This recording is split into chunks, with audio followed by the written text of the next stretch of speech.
L'habitabilité, c'est un concept physique extrêmement compliqué qui, dans son nom, veut dire les conditions qui permettent à la vie d'arriver.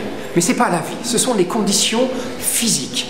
Alors, cette habitabilité, nous, on la travaille depuis des années et c'est vraiment la thématique principale du rover Curiosity. On a déjà, dans le passé, découvert énormément plutôt, d'éléments de cette habitabilité. Les argiles, c'est Omega, l'instrument français à bord de Mars Express qui les a trouvés. Et puis les sulfates. Et on avait déjà trouvé des traces d'eau, on avait trouvé des traces d'acidité ou de pH plutôt neutre. On avait trouvé plein d'éléments.